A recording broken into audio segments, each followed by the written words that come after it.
Hello बच्चों। मैं Deepak Yadav, director of extra mind tutorial, स्वागत करते हैं आपके अपने YouTube channel Yadav sir physics वाले। बच्चों, आज का जो हमारा टॉपिक है वो बहुत ही इंटरेस्टिंग टॉपिक है और उस टॉपिक का नाम है इक्विपोटेंशियल सरफेस। आज हम लोग इक्विपोटेंशियल सरफेस को डिस्कस करेंगे और उसकी प्रॉपर्टीज को देखेंगे कि इक्विपोटेंशियल सरफेस की प्रॉपर्टीज क्या क्या होती हैं और डिफरेंट डिफरेंट उसके लिए हम लोग शेप्स देखेंगे। इक्विपोटेंशियल सरफेसेस की शेप्स कैसी कैसी होती है, तो ये सारी चीजें आज की क्लास में हम लोग कवर करने की कोशिश करेंगे। बच्चों, सबसे पहले हम बात करते हैं इक्विपोटेंशियल सरफेस की। तो इक्विपोटेंशियल सरफेस नाम से ही पता चल रहा होगा, एक ऐसा सरफेस जिसपे हर जगह पोटेंशियल बराबर हो। तो जिसपे हर जगह पोटेंशियल इक्वल हो, इस तरह की सरफेस को आप इक्विपोटेंशियल सरफेस कह सकते हैं आराम से। कोई दिक्कत नहीं है, सिंपल सा कंसेप्ट है, समझ में आ रहा होगा। अब इसी के हम लोग प्रॉपर्टीज देख लेते हैं कि एक इक्विपोटेंशियल सरफेस की प्रॉपर्टीज क्या क्या होती है। प्रॉपर्टीज देखते हैं एक बार। तो बच्चों, यहाँ पे जो हमारी पहली प्रॉपर्टी है वो क्या कहते हैं, no work done moving a test charge over an equipotential surface. यानी कि अगर कोई इक्विपोटेंशियल सरफेस है और उस सरफेस पे मैं चार्ज को किसी एक पॉइंट से दूसरे पॉइंट तक लेकर जाऊं तो वहां पे कोई भी वर्क डन नहीं होता। ये हमारी पहली प्रॉपर्टी है। लेकिन आपको सिर्फ बोल देने से काम थोड़ा ना चलता है, आपको तो प्रूफ करके दिखाना पड़ता है, क्योंकि आप तो मांगते हैं प्रूफ। तो एक बार इसको प्रूफ कर देते हैं हम लोग कि ये प्रूफ कैसे होगा। अगर मैं ये मान लूं कि ये जो मेरा सरफेस है ये एक इक्विपोटेंशियल सरफेस है, ठीक है। ये आपका एक इक्विपोटेंशियल सरफेस है और इस सरफेस पे मैंने कोई दो पॉइंट्स कंसीडर कर लेता हूं। मान लेता हूं कि ये पॉइंट ए है और ये पॉइंट बी है, और एक टेस्ट चार्ज को मैं पॉइंट ए से बी तक लेकर गया। तो यहां से यहां तक का वर्क डन एक बार देख लेते हैं कि वर्क डन आएगा क्या। आपको वर्क डन का तो फॉर्मूला पता ही है ना कि VB minus VA is equal to WAB by Q0, यही था हमारा फॉर्मूला। WAB अगर आपको देखना है तो WAB is equal to Q0 into VB minus VA, और ये जो सरफेस है ये हमारा इक्विपोटेंशियल सरफेस है। तो हम लिख सकते हैं कि for an equipotential surface, for an equipotential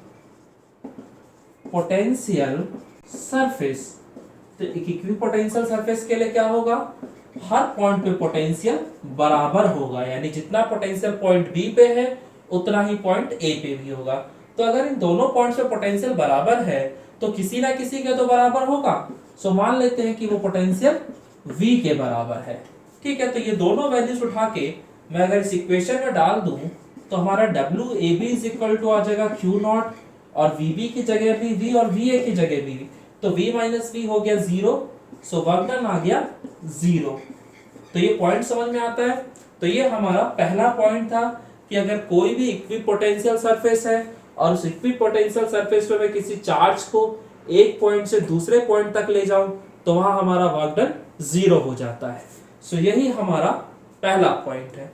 अब हम देखते हैं हमारा दूसरा पॉइंट। तो बच्चों, ये हमारा दूसरा पॉइंट है। दूसरा पॉइंट क्या कहता है कि electric field is always perpendicular to the equipotential surface at every point. यानी कि इलेक्ट्रिक फील्ड आप इक्विपोटेंशियल सरफेस पे कहीं भी देख लीजिए, इलेक्ट्रिक फील्ड की जो डायरेक्शन होगी वो हमेशा ही सरफेस के परपेंडिकुलर होगी। तो ये बात अगर मुझे प्रूव करना हो तो मैं कैसे करूंगा। तो इसके लिए फिर वही काम, हमने एक सरफेस ले लिया है और मान लेते हैं कि ये हमारा एक इक्विपोटेंशियल सरफेस है, ठीक है। ये हमारा एक इक्विपोटेंशियल सरफेस है और इस सरफेस पे हमारे पास कोई दो पॉइंट्स हैं। मान लेते हैं ये पॉइंट ए है और ये पॉइंट बी है, और एक चार्ज को मैं पॉइंट ए से बी तक ले जाता हूं। तो वो जो टेस्ट चार्ज था वो हमारा Q0 था।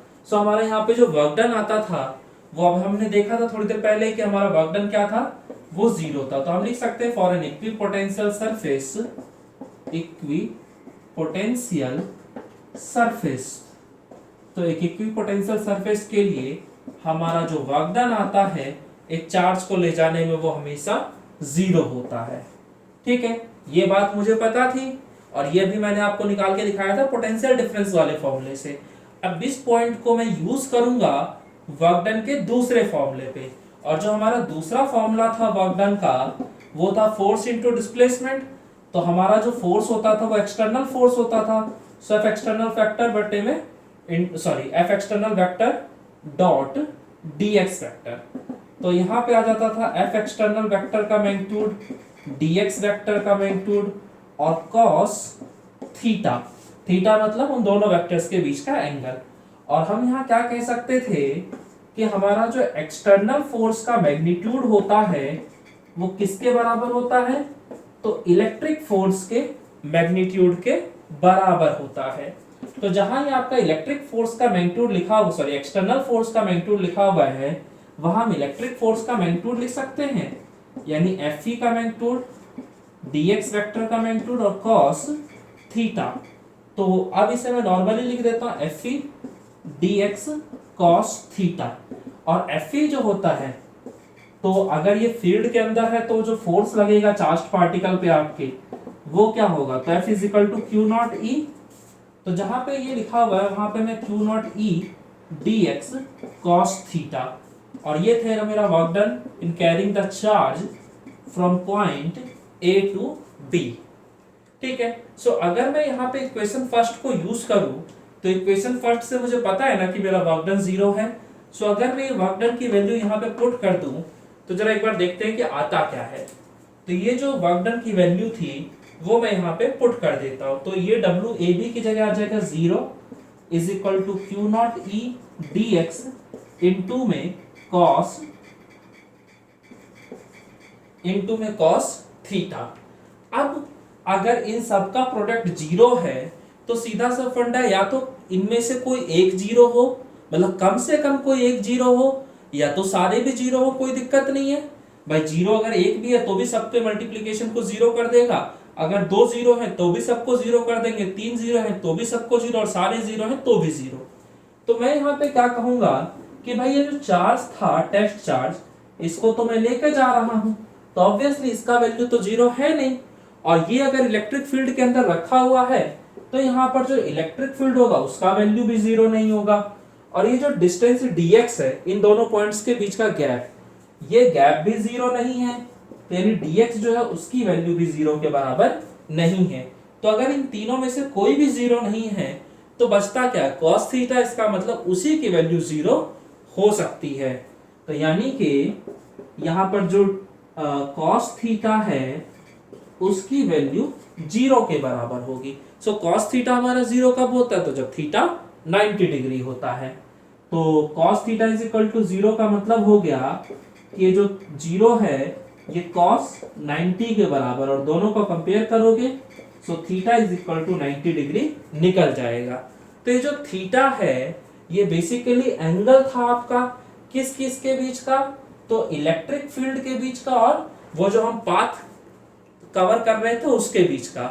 यानी कि ये जो पाथ है इलेक्ट्रिक फील्ड इस पाथ के परपेंडिकुलर है। तो अब अगर ये सरफेस ऐसा है, इस पे पाथ ये है, तो इलेक्ट्रिक फील्ड की डायरेक्शन ये हो गई। तो अब समझ लो कि अगर इलेक्ट्रिक फील्ड इस पाथ के परपेंडिकुलर है तो ये पाथ जिस सरफेस पे होगा उस सरफेस के भी तो परपेंडिकुलर ही होगा ना। यानी कि आपका इलेक्ट्रिक फील्ड जो होगा वो हमेशा इक्विपोटेंशियल सरफेस के परपेंडिकुलर होगा। तो यहां से ये हमें दूसरी बात समझ में आ जाती है। तो मुझे नहीं लगता है कि इसमें किसी को भी कोई दिक्कत होगा। वर्क डन हमारा 0 होता है इक्विपोटेंशियल सरफेस के लिए, ये हमने पहली प्रॉपर्टी में ही देख लिया था। फिर उसी चीज को हमने यूज कर लिया वर्क डन निकालने के फॉर्मूले के अंदर, और हमने कह दिया कि भाई ना तो मेरा चार्ज 0 है, ना ही इलेक्ट्रिक फील्ड 0 है, ना ही डिस्टेंस 0 है। तो 0 होगा क्या, cos थीटा 0 होगा, और cos थीटा की वैल्यू केवल और केवल 90 डिग्री पे 0 आती है। तो मुझे समझ में आ गया कि यहाँ पे मेरा एंगल 0 है, सॉरी एंगल मेरा 90 है, और यह एंगल था किस किस के बीच में, तो भाई इलेक्ट्रिक फील्ड और वो जो पाथ है जिसपे मैं लेकर जा रहा था चार्ज, उन दोनों के बीच का एंगल था। तो अगर इलेक्ट्रिक फील्ड पाथ के साथ 90 डिग्री का एंगल बनाता है तो पाथ तो सरफेस पे ही है ना, तो यानी सरफेस के साथ भी 90 का ही एंगल बनेगा। तो ये आपका खेल समझ में आ गया होगा, और मुझे नहीं लगता कि इसमें किसी को भी कोई दिक्कत होगी। चलिए सॉल्व बात करते हैं हम लोग अगली प्रॉपर्टी। तो बच्चों ये हो जाता हमारा तीसरा प्रॉपर्टी। तो तीसरा प्रॉपर्टी क्या कहता है कि two equipotential surfaces can never intersect each other because at the point of intersection electric potential has two values which is not possible. यानी कि दो इक्विपोटेंशियल सरफेसेस कभी भी एक दूसरे को इंटरसेक्ट नहीं कर सकते, क्योंकि अगर वो एक दूसरे को इंटरसेक्ट करते हैं तो जो उनका पॉइंट ऑफ इंटरसेक्शन होगा वहां पे इलेक्ट्रिक पोटेंशियल की दो वैल्यूज आ जाएंगी, जो कि प्रैक्टिकली पॉसिबल नहीं है। बस सीधा सा फंडा है, अगर ये एक इक्विपोटेंशियल सरफेस है, अगर मान लेता हूं कि ये एक इक्विपोटेंशियल सरफेस है तो इसका अपना पोटेंशियल होगा, ये दूसरा इक्विपोटेंशियल सरफेस है तो इसका अपना पोटेंशियल होगा। तो मान लीजिए 10 वोल्ट है, ये आपका 20 वोल्ट है। अब जब दोनों एक दूसरे को इंटरसेक्ट करेंगे तो जो इनका पॉइंट ऑफ इंटरसेक्शन होगा वहां पर तो दो वैल्यूज मिल जाएंगी पोटेंशियल की, 10 वोल्ट भी और 20 वोल्ट भी। तो क्या किसी एक पॉइंट पर पोटेंशियल की दो वैल्यूज हो सकती हैं कभी? तो नहीं हो सकती। इसका मतलब कभी भी दो इक्विपोटेंशियल सरफेसेस एक दूसरे को इंटरसेक्ट नहीं कर सकते। सो ये पॉइंट भी आप लोग ध्यान रखिएगा और आप अपने अपने खुद के नोट्स बनाते चलिए साथ के साथ, वीडियो के साथ साथ, क्योंकि आपके खुद के बनाए हुए नोट्स दुनिया के सबसे बेहतरीन नोट्स होते हैं। ठीक है, सो इस बात का हमेशा ध्यान रखिएगा और अपने नोट्स खुद बनाइएगा। चलिए अब इसके बाद हम इसमें अगला पॉइंट डिस्कस कर लेते हैं कि हमारा अगला पॉइंट कहता क्या है। ये हमारा चौथा पॉइंट है। तो ये क्या कहता है कि equipotential surfaces are close together.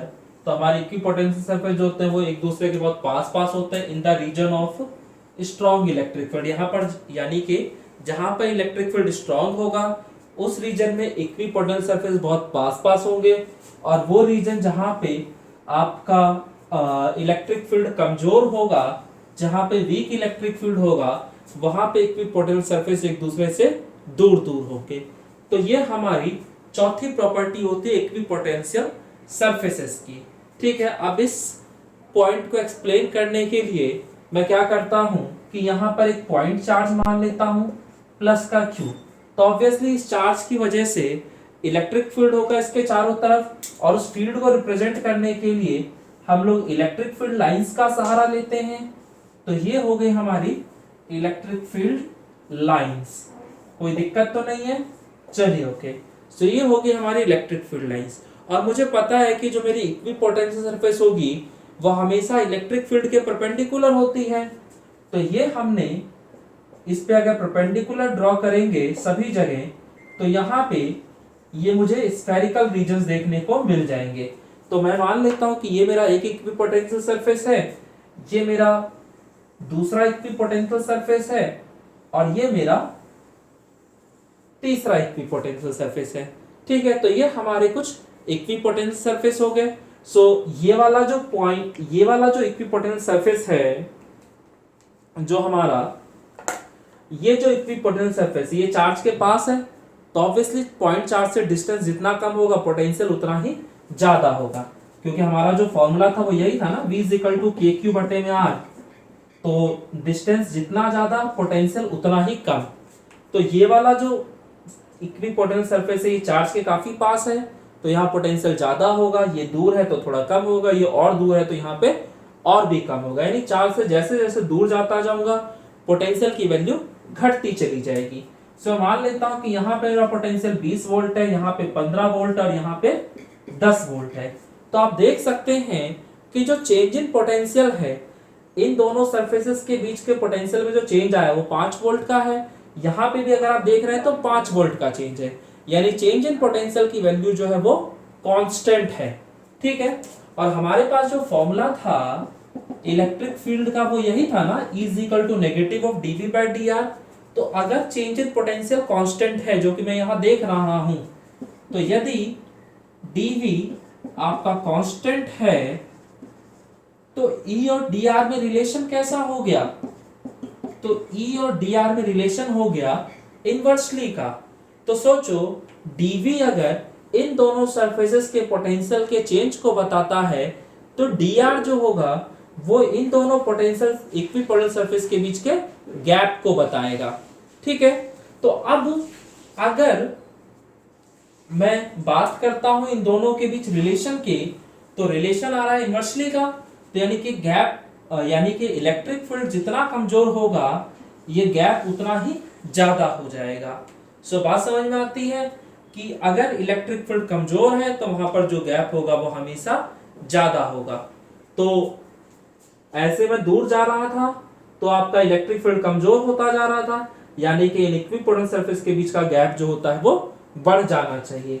सो बात समझते हैं। तो अगर ये गैप जो है ये मान ले 10 सेंटीमीटर का है, तो ये वाला जो गैप है ये आपका 12 सेंटीमीटर का होगा। ठीक है, क्योंकि गैप जो हमारा वो बढ़ना चाहिए।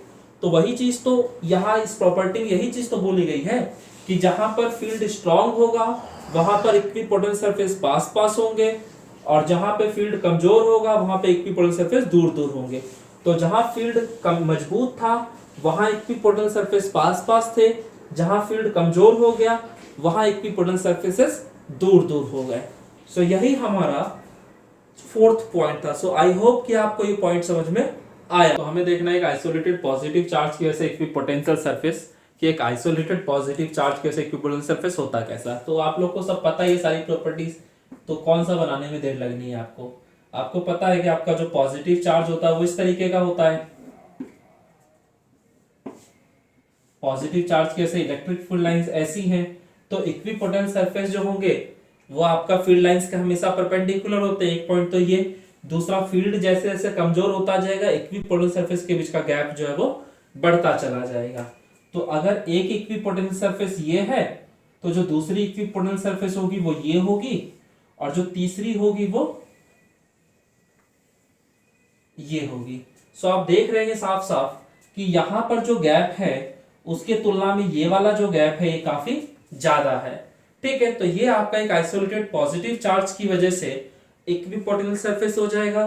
सेम ऐसे ही अगर कोई कह दे कि यूनिफॉर्म इलेक्ट्रिक फील्ड है और उसके अंदर इक्विपोटेंशियल सरफेसेस ड्रॉ करके दिखाइए कि वहां पर जो इक्विपोटेंशियल सरफेस होगा वो कैसा होगा। तो अगर मैं मान लेता हूं कि यूनिफॉर्म इलेक्ट्रिक फील्ड है, तो यूनिफॉर्म इलेक्ट्रिक फील्ड को रिप्रेजेंट करने के लिए हम लोग इक्विडिस्टेंट पैरेलल लाइंस ड्रॉ करते हैं। सो ये हो गई हमारी इक्विडिस्टेंट पैरेलल लाइंस। तो हमारी जो सरफेसेस होंगी वो कैसी होंगी, तो ऑब्वियसली वो सरफेसेस इन फील्ड लाइंस के तो परपेंडिकुलर ही होंगी। और दूसरी चीज ये है कि अगर फील्ड कमजोर होता तो गैप बढ़ता इक्विपोटेंट सरफेस के बीच का, अगर फील्ड मजबूत होता तो इक्विपोटेंट सरफेस के बीच का गैप कम होता। लेकिन अगर फील्ड यूनिफॉर्म है तो इक्विपोटेंशियल सरफेस का बीच का जो गैप होगा वो हमेशा कांस्टेंट रहेगा। ठीक है, यानी कि अगर ये आपका एक इक्विपोटेंशियल सरफेस है, ठीक है, ये आपका दूसरा इक्विपोटेंशियल सरफेस है, और ये आपका तीसरा इक्विपोटेंशियल सरफेस है, तो इन तीनों सरफेसेस के बीच का जो गैप होना चाहिए वो बराबर होना चाहिए। अगर ये फील्ड जो है वो एक यूनिफॉर्म इलेक्ट्रिक फील्ड है, तो यूनिफॉर्म इलेक्ट्रिक फील्ड में जो आपकी इक्विपोटेंशियल सरफेस होती है वो हमेशा ही परपेंडिकुलर टू द सरफेस होंगी, और उनके बीच का जो गैप होगा वो बराबर होगा। ठीक है, अब इसी में कई बार क्वेश्चन कर लेता है कि जो इलेक्ट्रिक फील्ड है उस वो z एक्सिस के अलोंग या x एक्सिस के अलोंग जो है वो बढ़ रहा है, यानी फील्ड की वैल्यू इंक्रीज कर रही है। तो इंक्रीज कर रही है तो वहां क्या होगा, तो भाई सीधा सा फंडा अगर मान लिया जाए ये आपका z एक्सिस है और इसी के अलोंग फील्ड की वैल्यू लगातार बढ़ रही है, तो फील्ड की वैल्यू अगर लगातार बढ़ेगी तो इक्विपोटेंशियल सरफेस के बीच का गैप कम हो जाना चाहिए। तो यहाँ पे अगर आपने 15 सेंटीमीटर दिखा रखा है तो यहाँ 12 सेंटीमीटर दिखा दीजिए, यहाँ फिर आप 10 सेंटीमीटर दिखा दीजिए, उसके आगे आप 8 सेंटीमीटर दिखा दीजिए। तो इस तरह से बनेगा सेम ऐसे ही, बस इस गैप को हम थोड़ा सा मतलब यहाँ पे जितना है उससे थोड़ा सा कम यहाँ करेंगे, उससे थोड़ा सा कम यहाँ करेंगे। तो इस तरह का प्रोसेस हमारा चलता रहेगा। ठीक है, तो ये हमने 3 केसेस देख लिए। एक इसमें और आ जाता है डाइपोल की वजह से, कि भाई इलेक्ट्रिक डाइपोल की वजह से इक्विपोटेंशियल सरफेसेस ड्रॉ करके दिखाओ। तो ये वाला जो पॉइंट है बहुत इंपॉर्टेंट है आपके एग्जामिनेशन पॉइंट ऑफ व्यू से, क्योंकि डाइपोल वाला बनाने बच्चे अक्सर गड़बड़ करते हैं और जो आप गड़बड़ करते हैं वही पेपर में जनरली पूछा जाता है। सो एक बार हम डाइपोल वाला भी देख लेते हैं कि उसमें क्या होगा। बच्चों अब हमें देखना है equipotential surface due to an electric dipole. Electric dipole आपको पता है क्या होता है, a pair of two equal and opposite charges separated by a small distance. तो मान लेते हैं कि माइनस क्यू चार्ज है, ये आपका प्लस क्यू चार्ज है, और इनके बीच का सेंटर ये हो गया पॉइंट ओ। तो ये पॉइंट ए है, ये पॉइंट बी है। तो यहाँ पर इक्विपोटेंशियल सरफेस कैसा ड्रॉ होगा, वो आपसे अगर कोई पूछ ले तो उसका जवाब देने से पहले आप मेरी एक बात का यहाँ पे जवाब दीजिए। और वो सवाल क्या है आपसे कि अगर ये कोई डाइपोल है, ठीक है, तो इस डाइपोल में मान लिया जाए एक पॉइंट है ये, सपोज दैट ये पॉइंट है ए और ये है आपका पॉइंट बी, और दोनों की ही जो दूरी है वो इस नेगेटिव चार्ज से बराबर है। यानी कि इस नेगेटिव चार्ज से जितना ये पॉइंट इधर है उतना ही ये वाला पॉइंट भी इधर है। तो आप बस मुझे ये बता दीजिए कि जो फील्ड की वैल्यू है वो यहां पे ज्यादा है कि यहां पे ज्यादा है। फील्ड की वैल्यू ज्यादा कहां पे, बस आप मुझे वो बता दीजिए। तो आपको पता है कि अगर किसी भी पॉइंट पे आपको फील्ड चेक करना है तो वहां पे एक पॉजिटिव टेस्ट चार्ज लाके रख देना चाहिए। तो हमने यहाँ पर एक पॉजिटिव टेस्ट चार्ज लाके रख दिया। तो ये जो पॉजिटिव चार्ज होगा उसको ये नेगेटिव वाला क्या करेगा, अपनी तरफ खींच रहा होगा। तो नेगेटिव वाले की वजह से फील्ड की डायरेक्शन ये हो गई, और ये जो पॉजिटिव वाला है इसकी वजह से जो फील्ड की डायरेक्शन होगी वो ये होगी। सीधा सा फंडा है, वो पॉजिटिव ये भी पॉजिटिव, रिपल्सन होगा। तो यहाँ पे आप देख रहे हैं कि यहाँ जो इलेक्ट्रिक फील्ड है पॉइंट ए पे वो सब्ट्रैक्ट होगा, क्योंकि भाई दोनों के से फील्ड की जो डायरेक्शन है वो अपोजिट है। और अगर मैं यही पॉइंट बी पे पूछ लेता आपसे तो पॉइंट बी पे भी आप सेम प्रोसेस करते, यहां भी एक पॉजिटिव टेस्ट चार्ज लाके रख देते, और ये जो नेगेटिव वाला चार्ज होता वो इस पॉजिटिव वाले को अपनी तरफ खींच रहा होता। तो ये जो फील्ड है ये नेगेटिव वाले चार्ज की वजह से है, और ये जो पॉजिटिव वाला चार्ज है वो भी इस पॉजिटिव को इधर ही धकेल रहा होता। तो आप जब डाइपोल के अंदर कोई पॉइंट लेकर देख रहे हैं तो वहां पे आपको समझ में आ रहा है कि दोनों ही फील्ड्स की डायरेक्शन सेम है। जबकि अगर आप आउटसाइड द डाइपोल आ जाते हैं तो वहां आप क्या ऑब्जर्व करते हैं कि इलेक्ट्रिक फील्ड की जो डायरेक्शन है वो दोनों ही अपोजिट है। यानी पॉजिटिव चार्ज की वजह से इधर तो नेगेटिव चार्ज की वजह से इधर। तो मुझे बताओ रिजल्टेंट ज्यादा आएगा कहां पे, जहां पे दो वेक्टर सेम डायरेक्शन में हो या अपोजिट डायरेक्शन में। तो कोई भी बता देगा भाई जहां दो वेक्टर सेम डायरेक्शन में होंगे वहीं पे रिजल्टेंट ज्यादा होगा। यानी कि इलेक्ट्रिक फील्ड की जो वैल्यू होती है वो डाइपोल के अंदर ज्यादा होती है एज कंपेयर टू डाइपोल के बाहर। सो बात समझ में आती है। तो ये आप समझ लीजिएगा कि डाइपोल के अंदर सेम डिस्टेंस पर अगर कोई पॉइंट है तो वहां पे फील्ड ज्यादा होगा एज कंपेयर टू बाहर। तो बस ये पॉइंट आपका ध्यान रखिएगा, यहाँ पे बहुत यूज होने वाला है ये पॉइंट। ठीक है, आपको पता है कि एक नेगेटिव चार्ज है तो इसकी वजह से जो इक्विपोटेंशियल सरफेस होगा वैसे ही होगा। अगर इस पॉइंट चार्ज की तरह मैं कंसीडर कर लूं तो इसकी वजह से इक्विपोटेंशियल सरफेस तो ऐसा ही होना है। अब जो दूसरा इक्विपोटेंशियल सरफेस बनाओगे तो वो आप कुछ इस तरीके का बनाइएगा। फिर तीसरा जो बनाएंगे वो भी कुछ इस तरीके का बनाइएगा। तो आप यहाँ पे समझ लेना, यहाँ पे देख रहे हो इक्विपोटेंशियल सरफेस पास पास है एज कंपेयर टू यहाँ पे दूर दूर है। तो यहाँ पास पास क्यों किया गया है, क्योंकि यहाँ पर जो फील्ड है वो स्ट्रॉन्ग है, और जहां फील्ड स्ट्रॉन्ग होता है वहां इक्विपोटेंशियल सरफेस के बीच का गैप कम होता है। तो यहाँ पे फील्ड स्ट्रॉन्ग था इसलिए मैंने गैप कम दिखाया है, यहाँ पे फील्ड वीक होता है इसलिए गैप ज्यादा दिखाया है।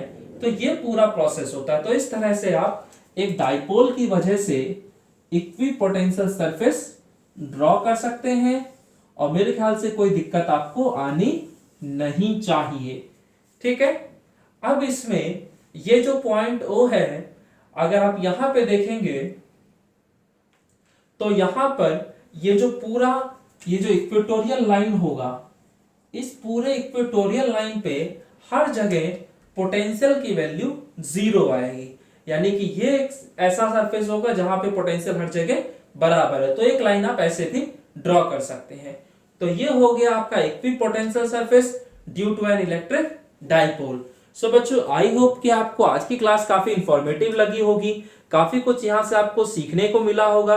सो बच्चों अगर आपको ये वीडियोस काफी बेनिफिशियल लगती हैं तो प्लीज आप चैनल को सब्सक्राइब करें, लाइक करें, और अच्छा लगे तो कमेंट करें, और अगर कुछ गड़बड़ लगता है या कुछ भी आपको कोई डाउट होता है तो एक बार आप हमसे पूछ सकते हैं, मैं आपको वहीं पे जवाब देने की कोशिश करेंगे। आपके जो लाइक्स और सब्सक्राइब्स होते हैं ये बेसिकली हम लोग का मोटिवेशन लेवल को बढ़ाने के यूज में आता है। जैसे अगर हम ऑफलाइन क्लासेस की बात करते हैं तो वहां पे कई बार आपने टीचरों के मुंह से सुना होगा कि बच्चे, the motivation level of a teacher is directly proportional to the number of students in the class. वो क्लास जिसमें बच्चे ज्यादा होते हैं वहां पे टीचर का मोटिवेशन लेवल काफी हाई होता है और वहां टीचर ये सोचता है कि मैं क्या दे दूं इन बच्चों को। लेकिन जहां पे बच्चे बहुत कम होते हैं वहां टीचर का मोटिवेशन लेवल कभी भी नहीं आ पाता। और आप देखते होंगे कि ऐसी जगहों पे टीचरों की छुट्टियां बहुत ज्यादा होती हैं, रीजन कुछ भी हो सकते हैं बट छुट्टियां बहुत ज्यादा होंगी और वहां पे जो कंटेंट होगा वो भी उतने एनर्जेटिक वे में डिलीवर नहीं होगा। सो बच्चों, आप समझ सकते हैं कि मोटिवेशन लेवल किसी भी टीचर के लिए कितना जरूरी है। सो बच्चों, अपना रखिए ख्याल, बाकी मिलेंगे हम लोग नेक्स्ट क्लास में। So okay, bye.